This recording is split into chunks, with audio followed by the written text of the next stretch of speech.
I'm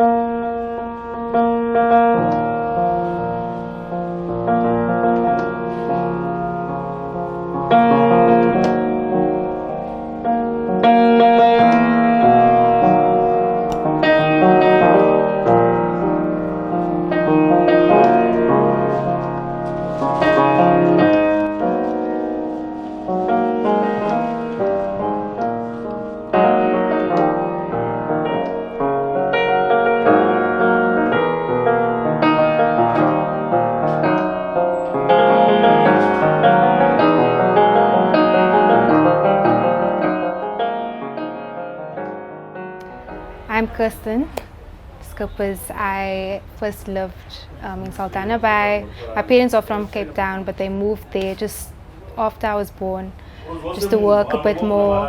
And they moved to Retreat. We moved to Retreat together as a family, and that is where I had to adapt to schooling, adapt to the urban kind of lifestyle and how families, raise the kids up the side. And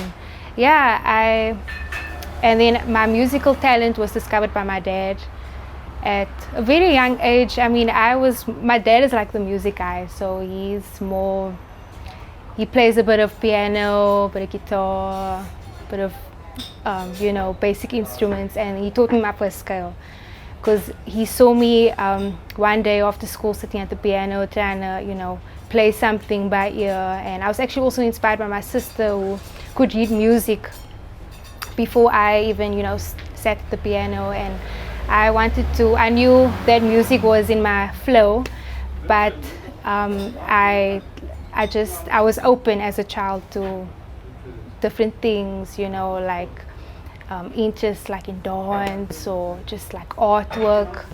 By the way, my mother's also like very creative. She's more of like an arts and crafts kind of person. So yeah, but growing up I knew like music would be somewhere the path for me.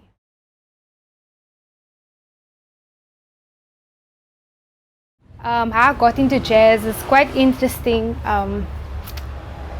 because at first my parents are pastors, so in my house it was just gospel and then secular. Like there's no like jazz or like pop, whatever kind of worldly genre it is. So, but when I was younger, I would take out my dad's cassettes and just like I had that job of like that chore at home of like dusting out like cupboards or like shelves, and then I would pack out all my dad's CDs and cassettes because he loved music. My dad is a music guy, and I would often see like between like certain CDs like Miles Davis 1988, but not knowing who Miles was like at a younger age, like I didn't have time to go through all those CDs, like it was so many CDs.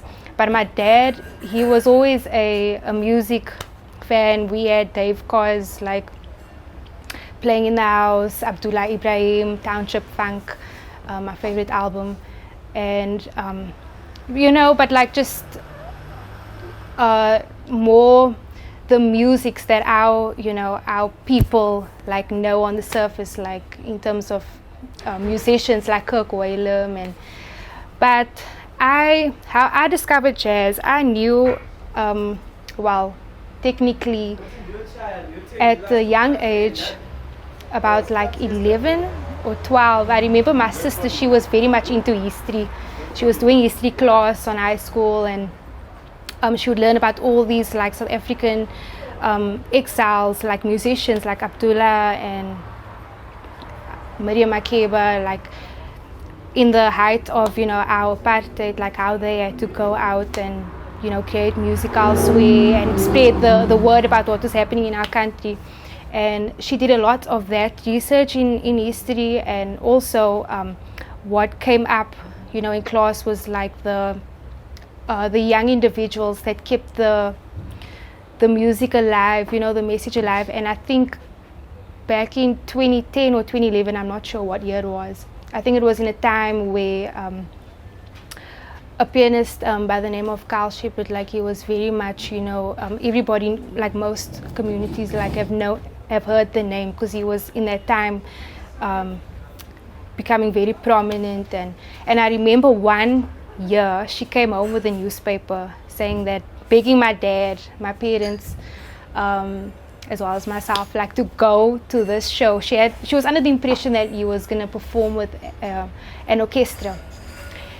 But getting to the venue, I remember my parents couldn't go that night. So my cousin, my elder cousin, and like two of my other cousins, we went with her because she like forced us to go. And we didn't know, who we were going to go watch and see. And then we went to the South African College of Music that night. I was down about 12, yeah. I can't remember like everything in detail, but I remember going into the performance room. I think today it's called C7. I mean, it's always the room is called C7, so it's like a type of a concert hall, but it's more like a performance room. And I remember sitting there, and I haven't ever witnessed something so in depth. And for me, I look back at that night as a pivotal point in my life, because I remember coming home that night and I told my parents, I know what I want to do, I know what I want to become, because at the time my dad had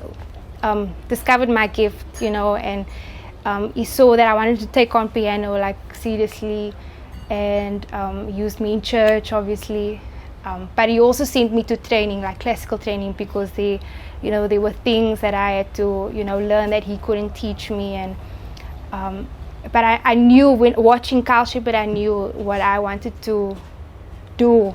But it took a while after, classical training, going through that experience of wanting to become a performer and a pianist in high school. You still have your different avenues that you're trying to, discover what in music do you want to do. Or I knew I wanted to be influential, but I think I only really picked up on this jazz music at the age of 16 after being classically trained. So I had mentors at high school that lured me into like the jazz band. So I had to actually now sit with the music and like learn the flow and the language, and just get into it. And that's where I attended festivals, and I made a decision to go study. And that's my experience. That's how I came out.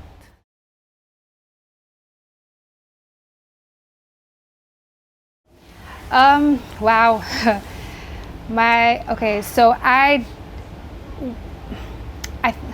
When I went to UCT to study jazz, I had to go in every day knowing that I'm at a jazz institution. I have to learn this music, I have to perform it, I have to do the research and study, and I have to also be able to, at the same time, while taking it on, like taking the jazz education very seriously, I also have to find a way for myself to relate to the music, because all the people that I would listen to or check out, they, even from older cats to like younger musicians, they all have a way of expressing themselves still through the music while having that knowledge, in the playing capacity. And the educational side of performance is just based on, you being in a practice room, sitting down, shedding, and gaining as much knowledge in your playing as well.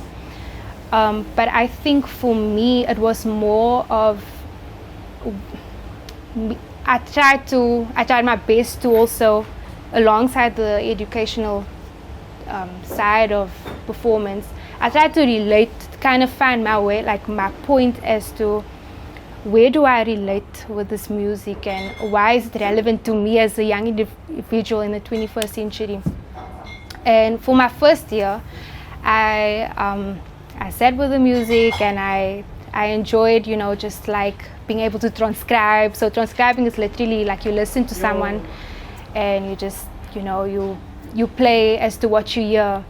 I think in my second year, I kind of, when you take on something, especially like when it's your gifting or like whatever you trained into doing, but there's a time where study becomes a bit too much, and the direct relationship with that thing that you are studying becomes lesser. So I think in my second year, I was on an avenue where I was trying to now also find where I was with the music and what is my direct relationship with the music, because studying is great, but it's also sometimes, if it's too much of the, too much of the studying, like it can affect like the direct relationship, between you and what you love. And so my second year, I had a mentor that introduced me much more into John Coltrane's music. Like, he made me go and check out his albums. Like in my history class, we were also studying the John Coltrane documentary, and just looking into his life and seeing how he pursued music made me realize this is exactly what I was looking for within this kind of music, because I was always into the music that I was studying, but because sometimes with studying music, it becomes more of a routine than sometimes an experience, because I believe with this music you can also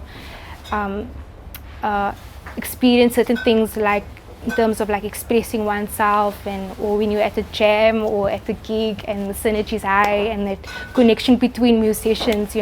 For me also, like, this music should also bring on an experience, even for the performer. And like just seeing Coltrane's his life and how he went after music, and what he tried to find in music was exactly what I was trying to find, and that was fulfillment. Because as the performer, I need to be fulfilled. I need to find my reason why I perform, and why I do what I do, and why I play what I play, so that the listener so I can be intentional, and so that I can take the listener on an experience. And because when I listened, like I mentioned, when I first listened to the pianist that I went to go watch with my sister, that was an experience for me. I didn't understand, the music or the context of the music, but I was on a journey with that, within that realm. And so, yeah, that is.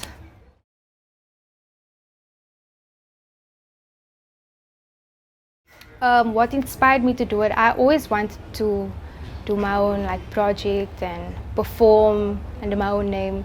I think when I was on college, I'd always go from gig to gig, and if it's not a corporate event, then it's someone else's gig that I would play at, or venue, and there's just an eagerness for me as a young individual. There's an eagerness for me to express myself in the way that I want to and choose to express myself, and to also invite the audience to get to listen to me. So the quartet consists of Munib Hermans on trumpet. He is from Hanover Park, but he has played in most parts of the world. He is played with. He was on a project, a South African project that went to New York. I think it was called Mama Africa or something. He's played elsewhere, but he has a really huge or prolonged profile about him, because he's done so much work, and he also has his own music. And then on drums, it's Kurt Bowers. He's also from Hanover Park, and he's been doing amazing work. He's performed with Mandla Langeni, the trumpeter. And then I have Sibusiso Matsimela on double bass, who's also a fantastic bassist.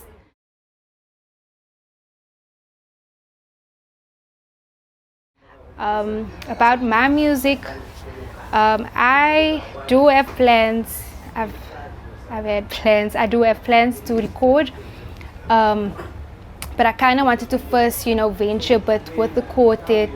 And at every venue, there's always a growing audience, people coming afterwards and saying, "Where can I find you? When is your next performance?" For me, I appreciate that, because it's important for me to have my audience and people that actually come out and support, and because I'm still at the beginning stages of building my profile, but I do have my compositions that I would love to record this year. In April, which is next month, the 24th, we will be at the Commons. We're hoping for funding, which I applied for, but we will be there. The Commons is based in Muizenberg. It's a hip and really nice venue that musicians have been, performing at. It's kind of like a new hub. It's also like a social vibe, but like that is also one of the venues that most of our, jazz musicians go and perform at. Yeah.